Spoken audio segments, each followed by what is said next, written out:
Tom Chamberlain, President and founder of EdLogics, and our moderator, Joel Jackson, Director of Emerging Technology at Red Hat. Let's give them a warm welcome.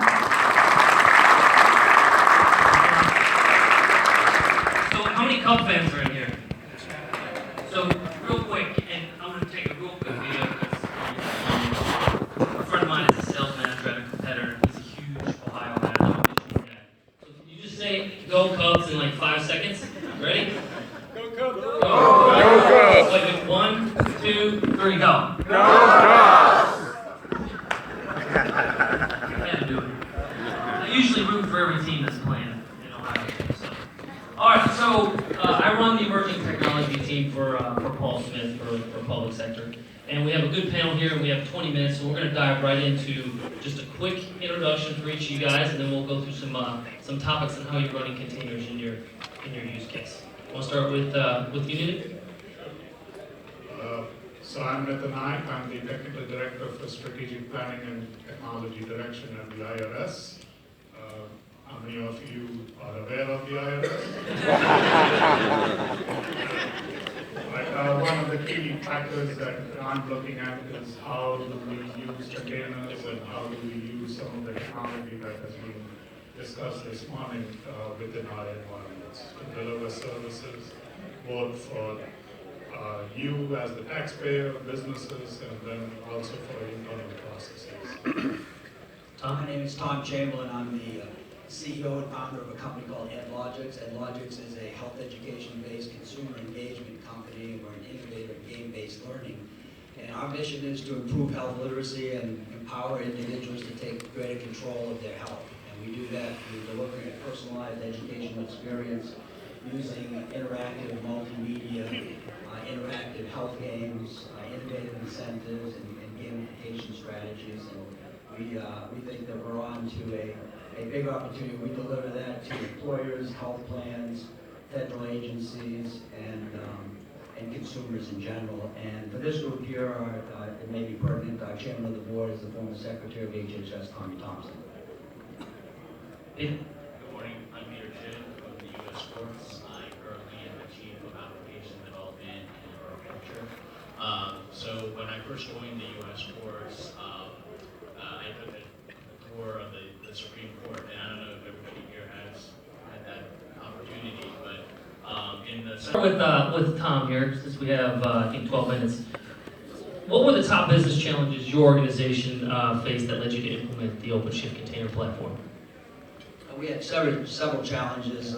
First of all, we were anticipating hockey stick style growth in integrating large organizations. So how do we do that efficiently with limited bandwidth and resources? We talked about the investment of resources. I think everyone in the audience would have the same issue, is how do we allow our resources to focus on our core? So we want to build our education as a service platform and not worry about the plumbing around that. So we're utilizing technologies, container services, OpenShift Container Platform to manage the scalability, so we can scale our customers rapidly. Also, the ability to be an agile organization, the ability to rapidly build, test, and deploy new features, functionality, and content as fast as possible, and do that. And also the utilization of our cloud computing resources. How do we increase density and cost effectiveness of delivering our services? So those are some of the challenges real quick, and we've been implementing containers, and we're excited about bringing this into microservices and other applications. So, and if there's any questions for these guys after they, I can't really see out there, but if you want to raise your hand, we can ask follow-up questions to their answers. Nitin, what changes did you have to make at IRS to adopt containers? I want to caution, we haven't fully adopted containers yet, and it was very interesting, when I think it was Ashish and Michael and David, when he asked how many people have adopted cloud and those sort of things. So I think one of the big issues that Ashish mentioned is a balance between security, management, and time to market. But unfortunately, the security and management are taking the highest priority. So We at the IRS, we have been on for years, trying to attain world-class IT. I think we are there. Because of that goal, we had implemented ITIL services, CMMI capability for application development. Well, guess what? When you start doing automation and containerization, those processes have to change. And there has to be a renegotiation with all the IT groups. And that is part of what we are working on. We have adopted some of the Red Hat components like Red Hat Linux, JBoss, but to get containerization, there has to be a give and take between the application development people, the IT operations people, and security. And that's one of the key factors that I'm working on. We are close, but it is a give and take. And that is in the slide that Ashish presented. We are going more towards containers in our premises. We are not yet ready to go to the cloud because I think all of you will attest to this, and I think David raised this big time. IRS is dependent on the public trust. If we don't have the public trust, we will not be able to execute all that we do. Just process taxes, process refunds, so that we can give that back to you and maintain the economy of the country. So those are key factors that we have to work on, and so that is the balancing act that is constantly putting us to figure out how do we adopt this capability. Peter, any changes in your organization? Well, when I first started at the U.S. courts, they were going through a journey of changing the culture to be more agile. And so when I came on board, I thought, well, maybe the next step is really to adopt some DevOps best practices and SecOps.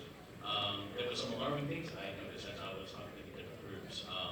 One is building software. So there was one development group that basically had one person build software. He was doing it manually. All the teams who did development work did their development, and then they would allow this one person to build software.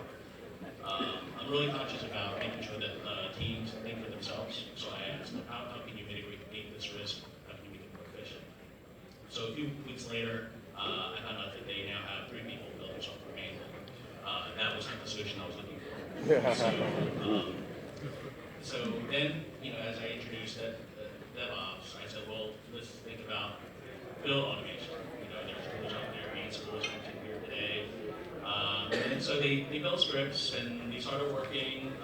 You could build it on a development server, but then as we deployed to lower environments, they were broken. They said, DevOps doesn't work. And I said, no, that's not what I was trying to accomplish. So basically, the point of this whole story is there's got to be consistency with your environment. Your scripts can, if it works in one environment, if it doesn't work in the others, there's got to be another solution, right? So now we're starting to look into containers, have consistency across different environments, so that if it does compile, it works in development, it'll work in test, it'll work in production. So there's consistency across the board. So I guess to answer the question of some of the top things that containers provide here at the courts is it solves a real world problem. Is there any questions from the crowd as far as changes inside your organizations that you want to have these guys comment on? From federal? Okay. So how does containers benefit application development, Peter, from your perspective? You kind of touched on it just a second ago, but if you can go deeper into that. And I was listening to David Bray, and I think he had a quote where he talked about pieces of code and how you use them. So I mentioned earlier that I'm looking for innovation, whether it's from local boards, the vendor community, and so those are the pieces of code that I'm thinking about. And so there's going to be a way for them to deliver it to us, so we can kind of piece it together. I think it was also my roommate also talked about how there's a lot of innovation with startup companies and things like that. So we want to adopt new technology, find those not necessarily in companies that's been around for a long time, but those that are really hungry. So a way for us to imitate a lot of their innovations. Any benefits you guys want to comment on around application development? Yeah, so I think one of which has to be adopted right up front from the development all the way to production. And that is where the application developers are starting to get into it. They have to give up something to gain this automation. And we have to build the automated testing capabilities, and you have to build this what you call capability that, hey, if you're going to change any code, you have to go through a process way in front. You cannot do it after the fact in production.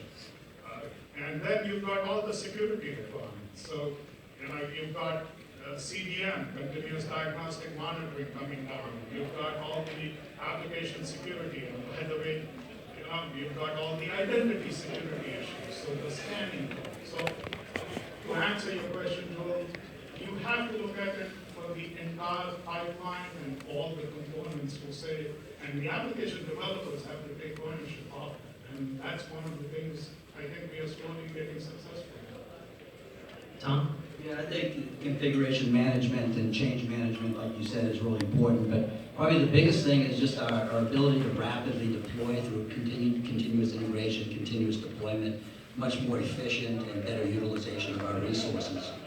That's probably the biggest internal thing that we're able to do now is speed to market, get information out, real-time information to our customers in the area of health information and things that are breaking, Zika virus, for example. If we need to deploy quick, it doesn't take 6 weeks to do that with some of our traditional, we're much more rapid and agile. So the final question for each of you too, and we get this pretty much in every conversation with customers, is, okay, I'm interested in containers, now where do I start? Boiling in the ocean, you heard a lot of speakers talk about legacy and net new.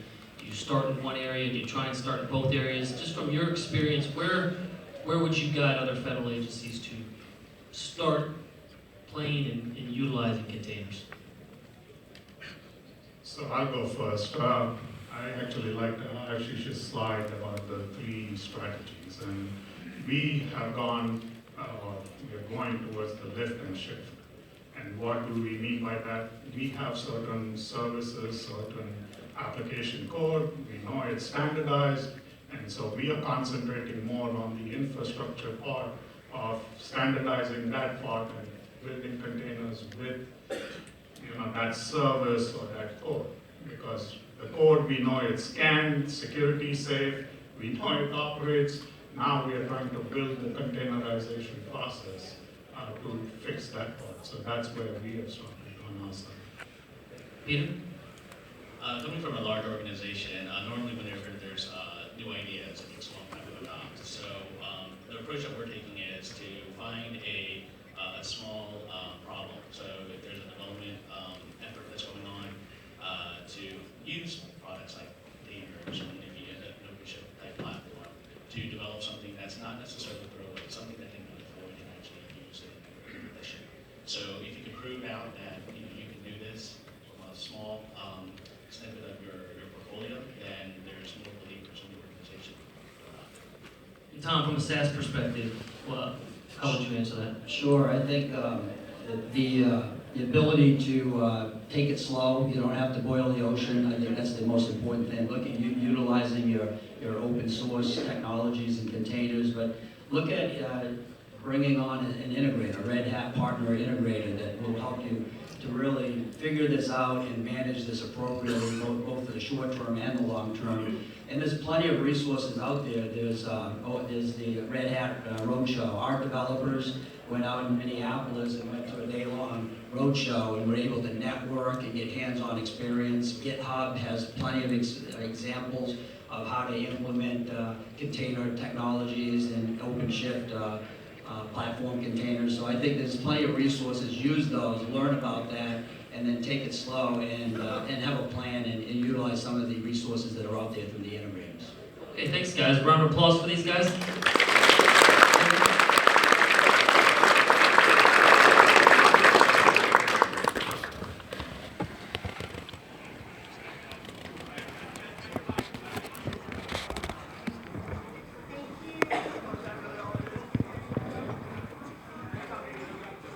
Excellent, thank you.